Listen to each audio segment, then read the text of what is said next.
Hello बच्चों, आज एक और वीडियो के साथ मैं आ गया हूँ और मैं आपको बता दूं कि मैं एनसीईआरटी के सारे सॉल्यूशंस लेकर आता हूँ। मैथ्स, फिजिक्स, केमिस्ट्री और छोटे क्लासेस के सारे मैथ्स और साइंस के भी मैं चैप्टर यहाँ पे कवर करवा रहा हूँ। आज हम लोग एक और वीडियो के साथ लेकर आया हूँ जिसमें हम लोग क्लास 9 का जो चैप्टर 1 है मैथ्स का, है ना, उसको हम लोग कर रहे हैं। नंबर सिस्टम हम लोग कर रहे हैं। पिछली वीडियो में हमने नंबर सिस्टम का इंट्रोडक्शन कर लिया था, तो जो भी बच्चे नए हैं, जो भी बच्चे विजिट कर रहे हैं पहली बार और नंबर सिस्टम का पहला पार्ट नहीं देखे, इंट्रोडक्शन पार्ट नहीं देखे, वो बिल्कुल जाके चेकआउट कर लेंगे। डिस्क्रिप्शन में मैं लिंक डाल दूंगा, कमेंट सेक्शन में भी मैं लिंक डाल दूंगा। बिल्कुल पहले आप उसको जाके चेकआउट कीजिए, तभी ये क्वेश्चन जो है आप अटेम्प्ट कर पाएंगे। साथ साथ में हम लोग अटेम्प्ट करते चलेंगे, है ना बच्चों। और मैं कोशिश करूंगा कि आगे और भी ऐसी वीडियोस आती रहें। आप शॉर्ट्स भी देखिएगा, शॉर्ट्स में भी सारे साइंस के एक्सप्लेनेशन रहते हैं। तो सीधे सीधे हम लोग जो है एक्सरसाइज की तरफ चलते हैं, बिना किसी देरी के एक्सरसाइज को सॉल्व करना स्टार्ट करते हैं। ठीक है, इस वीडियो में हम कोशिश करेंगे कि एक्सरसाइज 1.1 पूरा कंप्लीट हो जाए। ठीक, तो पहला क्वेश्चन आप देखिए एक्सरसाइज 1.1 का। एनसीईआरटी की ही ये सारे सॉल्यूशंस हैं, एनसीईआरटी का ही ये वो है। हिंदी मीडियम वाले भी देख सकते हैं इसको, हिंदी मीडियम में भी सेम क्वेश्चन ही हैं। Is zero a rational number? Can you write it in the form of p by Q where p and q are integers and q is not equal to zero? Hindi medium वाले बच्चे सुनेंगे कि क्या शून्य जो है वो एक परिमेय संख्या है, और क्या आप उसे एक परिमेय संख्या के रूप में लिख सकते हैं, जहां p बाई क्यू जो उसका रूप होता है उसके रूप में लिखने बोल रहा है, जहां पर p और q जो है वो हमारे क्या होने चाहिए, पूर्णांक संख्याएं होनी चाहिए, है ना। इंटीजर्स मतलब पूर्णांक होता है और q का मान जीरो नहीं होना चाहिए। परिमेय संख्या की परिभाषा भी यही कहती है कि p बाई क्यू के रूप में लिखा जाए और क्यू की वैल्यू जो है जीरो ना हो। रेशनल नंबर का जो डेफिनेशन है, इंग्लिश मीडियम में बता दूं, रेशनल नंबर का जो डेफिनेशन है वही बोलता है कि p बाई क्यू के फॉर्मेट में लिखा हो और जहाँ पे q जो हो यानी कि डिनोमिनेटर जो है वो जीरो नहीं होना चाहिए। ठीक है, अंश और हर बोलते हैं इसको हिंदी मीडियम में, तो जो हर है वो जीरो नहीं होना चाहिए। तो क्या हम जीरो को लिख सकते हैं? सिर्फ एक ही कंडीशन में रेशनल नंबर नहीं होता, जब आप अब देखेंगे, जब मान लीजिए मैंने कोई सपोज एक एग्जांपल लिया, यहाँ पे 1/0 लिख दिया। ठीक है, अब यहाँ पे देखिए ये आपका p को रिप्रेजेंट कर रहा है, सॉरी ये आपका p को रिप्रेजेंट कर रहा है, ये आपका q को रिप्रेजेंट कर रहा है।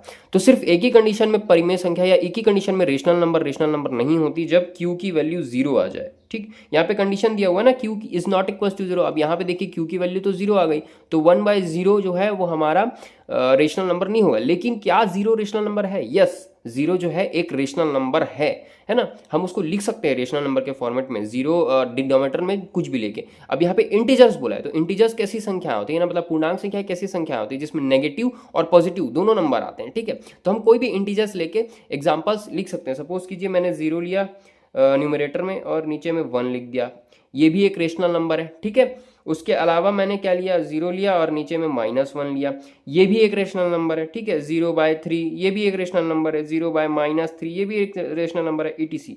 तो आई होप आपको ये क्वेश्चन का आंसर समझ में आ गया होगा। तो हमको लैंग्वेज में क्या लिखनी है, बेसिकली सिंपल सा है ना। Yes, zero is a rational number.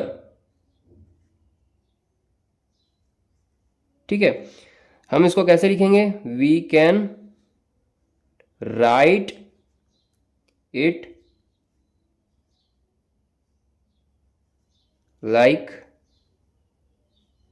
0/1, 0/-3, अभी जो एग्जांपल लिए 0/2, 0/ आप जो भी लेना चाहें, बस ध्यान रखिएगा नीचे जीरो नहीं आना चाहिए और इंटीजर नंबर्स होने चाहिए ना, पॉजिटिव नेगेटिव दोनों आप ले सकते हैं, -5 etc। ठीक, ये आपका पहले क्वेश्चन का आंसर हो गया। ठीक, अब चलते हैं सेकंड क्वेश्चन की तरफ। Find 6 rational numbers between 3 and 4 बोल रहा है। एक सेकंड में एडजस्ट कर लेता हूं पहले।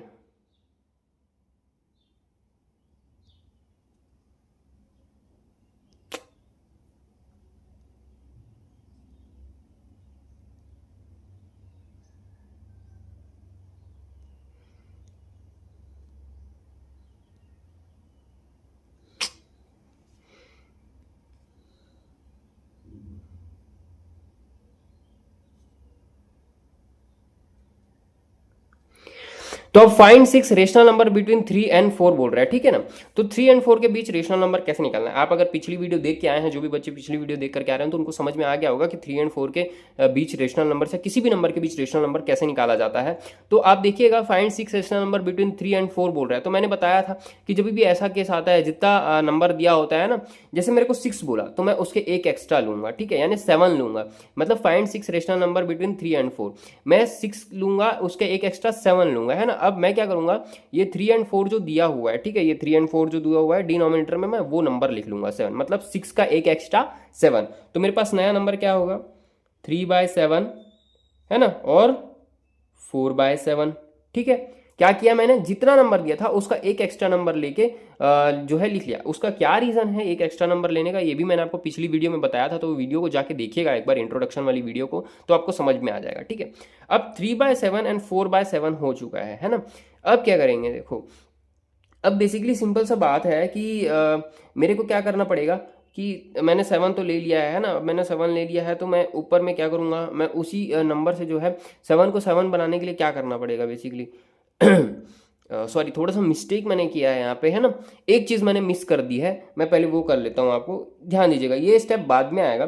पहले हम 3 एंड 4 को रेशनल फॉर्मेट में लिख लेंगे, है ना, रेशनल नंबर के फॉर्मेट में लिख लेंगे, इस चीज़ को इग्नोर कीजिएगा। 3 एंड 4 को रेशनल फॉर्मेट में लिख लेंगे, और 3 एंड 4 को रेशनल नंबर में कैसे लिखा जाता है बच्चों, बेसिकली 3/1, इसको थोड़ा सा इग्नोर कीजिएगा अभी इस केस के लिए, 3/1 एंड 4/1, है ना।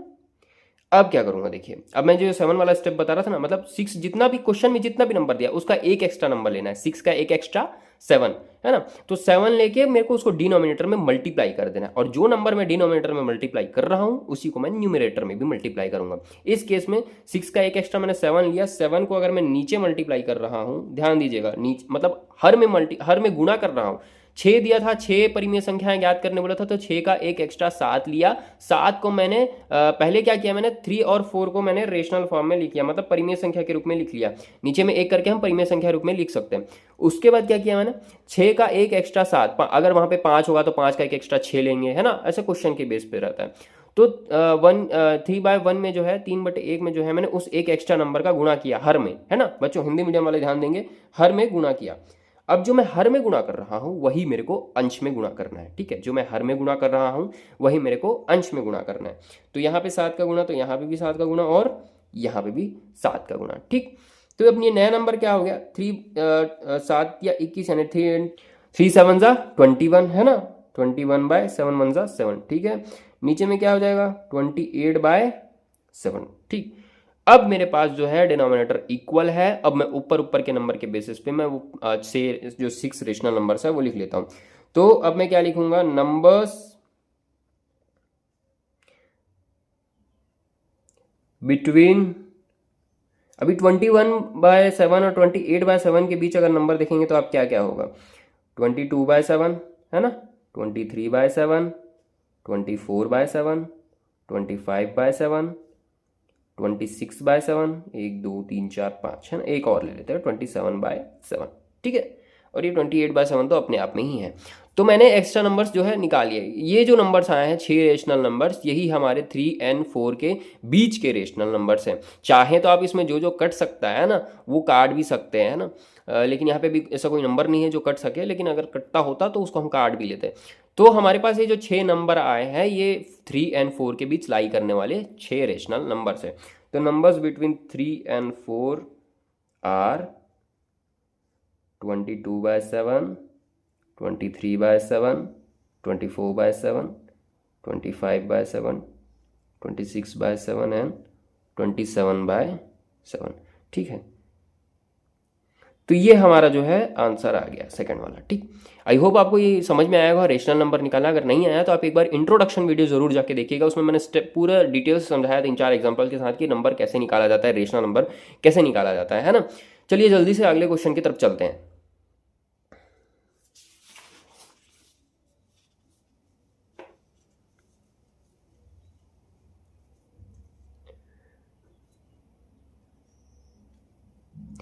तो देखिए बच्चों अगेन सेम क्वेश्चन है, थर्ड क्वेश्चन भी, find 5 rational numbers between 3/5 and 4/5, है ना। 3/5 एंड 4/5 के बीच आपको रेशनल नंबर्स निकालना है। कितने निकालने हैं, 5 निकालने हैं, है ना। सेम स्टेप होगा। अगर जो बच्चे समझ में आ गया ना पिछला क्वेश्चन, तो आप एक बार ना वीडियो को पॉज कीजिए, खुद से आप एक बार निकालने का ट्राई कीजिए, वीडियो को पॉज करके एक बार खुद से आप प्रैक्टिस कीजिए, आपसे बन रहा है कि नहीं बन रहा है ना। आई होप सो ये वीडियो मतलब ये तो आपको स्टेप समझ में आ गया होगा क्या करना है, ठीक है। तो मैं जल्दी से बता देता हूँ कि कैसे इसको बनाना है हमको। तो अब देखिए यहाँ पे 3/5 एंड 4/5 ऑलरेडी रेशनल फॉर्म में दिया है, तो हम लोग को वो 3/1 वाला कॉन्सेप्ट करने का जरूरत नहीं है, क्योंकि पहले से ही रेशनल नंबर दिया हुआ है। लेकिन हाँ उसके बाद वाला स्टेप जरूर करेंगे हम। 5 रेशनल नंबर बोला है, 5 5 परिमेय संख्या बोला है, मतलब क्या करेंगे हम, एक एक्स्ट्रा ले लेंगे 5 का 6 ले लेंगे, है ना। 6 को क्या करेंगे, हर में गुणा करेंगे, यानी डिनोमिनेटर में मल्टीप्लाई करेंगे, उतना ही नंबर को हम लोग न्यूमरेटर में यानी कि अंश में भी गुणा करेंगे, ठीक है। मतलब 6 का यहाँ भी गुणा होगा, यहाँ भी गुणा होगा, यहाँ भी गुणा होगा, यहाँ भी गुणा होगा। तो मैं जल्दी से लिख लेता हूँ उसको, 3/5 है ना। अब मैं नीचे 6 का गुणा कर रहा हूँ, 6 से मल्टीप्लाई कर रहा हूँ, तो ऊपर भी 6 से मल्टीप्लाई करूंगा। नया नंबर क्या मिल गया मेरे को, 18/30, ठीक। और 4/5 नीचे में भी 6 से मल्टीप्लाई कर रहा हूँ, तो ऊपर भी 6 से मल्टीप्लाई करूंगा, 24/30, ठीक। ये दो नंबर आ गए। अब नीचे डिनोमिनेटर सेम है, तो हम लोग क्या करेंगे, ऊपर में जितने भी नंबर्स हैं वो नोट डाउन कर लेंगे। 18 और 24 के बीच के कौन कौन से नंबर होते हैं, देखिए 19/30, 20/30, 21/30, 22/30, है ना, 23/30। 5 बोला था, आगे और भी लाई करता है बट हमको 5 ही बोला है तो हम 5 ही लेंगे, ठीक है। तो ये हो गया हमारे पास आंसर, क्या आ गई, ये सब 5 नंबर जो है आंसर आ गया। मैं लैंग्वेज लिख लेता हूँ, नंबर्स बिटवीन 3/5 एंड 4/5 आर, अच्छा यहाँ पे कुछ कुछ कट भी सकता है ना, 20/30 कट सकता है, 22/30 कट सकता है, तो इसको चाहे तो आप काट सकते हैं, चाहे तो आप डायरेक्ट एग्जाम्पल आंसर लिख सकते हैं। क्या क्या है भाई, 19/30, 20/30, है ना, 21/30, 22/30 एंड 23/30, ठीक। आई होप आपको रेशनल नंबर निकालने का तरीका समझ में आ गया होगा। आप एक बार खुद से भी ट्राई कीजिएगा, और जिसको समझ में नहीं आया वो ना पुरानी वाली वीडियो, पिछली पार्ट की वीडियो जरूर देखिएगा। अब देखिए लास्ट क्वेश्चन है इस एक्सरसाइज का, state whether the following statements are true और फॉल्स, ठीक। आपको कुछ कुछ स्टेटमेंट दिए होंगे, आपको उसको ट्रू है या फॉल्स है ये बताना है, ठीक। ये अगर आपने इंट्रोडक्शन वीडियो देखी होगी ना तो ये आपको समझ में आ जाएगी, इसका आंसर आपको पता चल जाएगा। जैसे फर्स्ट स्टेटमेंट देखिए, every natural number is a whole number, ठीक। अब यहाँ पे क्या बोला है, every natural number is a whole number. अब देखिए आप होल नंबर क्या होते हैं और नेचुरल नंबर क्या होते हैं। नेचुरल नंबर बेसिकली आप लोगों को पता होगा, है ना, कि यहाँ पे देखिएगा नेचुरल नंबर क्या होते हैं। नेचुरल नंबर वो होते हैं, मतलब प्राकृत संख्या, है ना। यहाँ पे हिंदी मीडियम वालों को बता दूं, हर प्राकृत संख्या क्या पूर्ण संख्या है, ये पूछा है ना। हर प्राकृत संख्या पूर्ण संख्या होती है, इसको जो है ट्रू है या फॉल्स है, सत्य है सत्य है, ये बताना है। तो प्राकृत संख्याएं क्या होती है, नेचुरल नंबर्स क्या होती है, जो 1 से स्टार्ट होती हैं। काउंटिंग नंबर्स जिसको बोलते हैं ना, जिनको गिनने के लिए इस्तेमाल करते हैं, वो एक तो सारी है 1 2 3 अप टू इन्फिनिटी, है ना। तो 1 2 3 ऐसी जो भी संख्याएं होंगी वो प्राकृत संख्याएं होंगी। होल नंबर क्या होती हैं, पूर्ण संख्याएं, ठीक। 0 से स्टार्ट होती है, फिर 1 2 3 अप टू इन्फिनिटी, है ना। बस 0 एक्स्ट्रा हो जाता है। लेकिन हमको क्या पूछा है कि every natural number is whole number है कि नहीं है, मतलब हर नेचुरल नंबर होल नंबर है क्या। बिल्कुल होगा ना यार बच्चों। देखो क्या है, 1 2 3 4 5 6 अप टू जितना भी है वो यहाँ होल नंबर में भी लाई कर रहा है। 1 2 3 देख रहे हैं आप, 1 2 3 यहाँ भी है, 1 2 3 यहाँ भी है, ऐसे सारे नंबर्स होंगे। तो हर नेचुरल नंबर जो है होल नंबर होता है, ठीक है। तो ये जो स्टेटमेंट है वो ट्रू है, ठीक। अब ये पूछा है कि give reason for your answer, क्यों, रीजन क्या होगा, एवरी नेचुरल नंबर, हर प्राकृत संख्या lies in a whole number,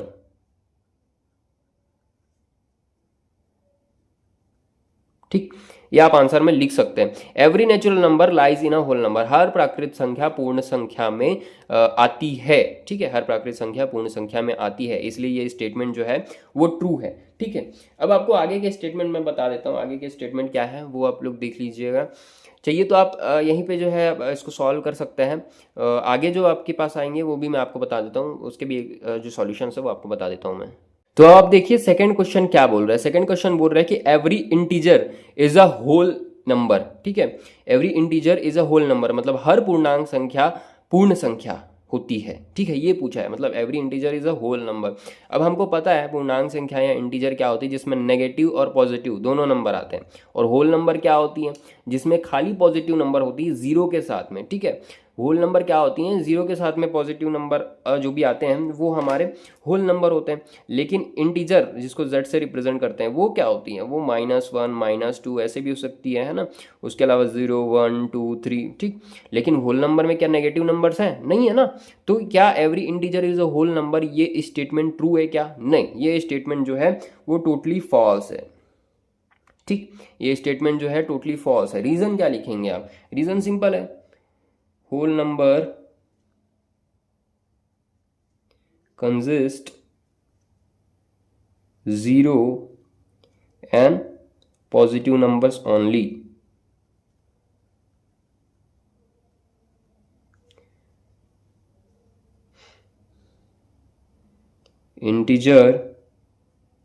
Integers are both negative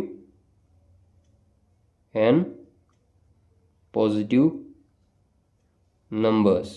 ठीक है, तो whole number consist zero and positive, मतलब पूर्ण संख्याएं जो है वो जीरो मतलब शून्य और धनात्मक संख्याएं ही होती हैं, लेकिन जो इंटीजर है यानी जो पूर्णांक संख्याएं वो धनात्मक और ऋणात्मक दोनों संख्याएं होती। इसलिए ये जो स्टेटमेंट है, ये जो कथन दिया है कि हर पूर्णांक संख्या पूर्ण संख्या होती है, ये असत्य है। ठीक है, हिंदी मीडियम वाले ध्यान देंगे। उसके बाद लास्ट जो क्वेश्चन है वो ये बोल रहा है कि every rational number is a whole number, मतलब हर परिमेय संख्या पूर्ण संख्या होती है। क्या हर परिमेय संख्या पूर्ण संख्या हो सकती है? क्या आप पूर्ण संख्या मतलब जो होल नंबर है आप देखिए वो इस फॉर्मेट में है, और जो आपका रेशनल नंबर होता है, ठीक है, रेशनल नंबर जो होता है वो कैसा होता है आपका, वो p/q के फॉर्मेट में होता है। ये 0/2 भी हो सकता है, 1/2 है ना, -3/2 इस टाइप के होते हैं। तो क्या रेशनल नंबर होल नंबर हो सकते हैं? क्या नहीं हो सकते? क्यों? क्योंकि ये इस टाइप में होता है ना, p/q के फॉर्मेट में होता है। होल नंबर p/q के फॉर्मेट में एग्जिस्ट नहीं करता, तो ये स्टेटमेंट भी जो है वो फॉल्स है। ठीक है, रीजन क्या लिखेंगे? Because rational numbers are in a form of p/q where q is not equals to 0 and whole numbers are 0 and positive numbers। ठीक, तो ये जो है आपका exercise 1.1 class 9th maths chapter 1 का यहाँ पे फिनिश होता है। आगे जो नेक्स्ट वीडियो आएगी उसमें हम एक्सरसाइज 1.2 करेंगे और आगे के एक्सरसाइजेस भी कवर करते जाएंगे। ठीक है, अगर आपको आज की ये वीडियो पसंद आई है, थोड़ी भी हेल्पफुल लगी है, तो इस वीडियो को ज़्यादा से ज़्यादा शेयर कीजिए, इस चैनल का पार्ट बनिए। यहाँ पे हम सारे एनसीईआरटी के सिलेबस चैप्टर्स कवर कराते हैं ना, सारे साइंस के, केमिस्ट्री के, फिजिक्स के कॉन्सेप्ट यहाँ पे एक्सप्लेन करते हैं, और साथ में पढ़ेंगे साथ में बढ़ेंगे। मिलते हैं नेक्स्ट वीडियो में।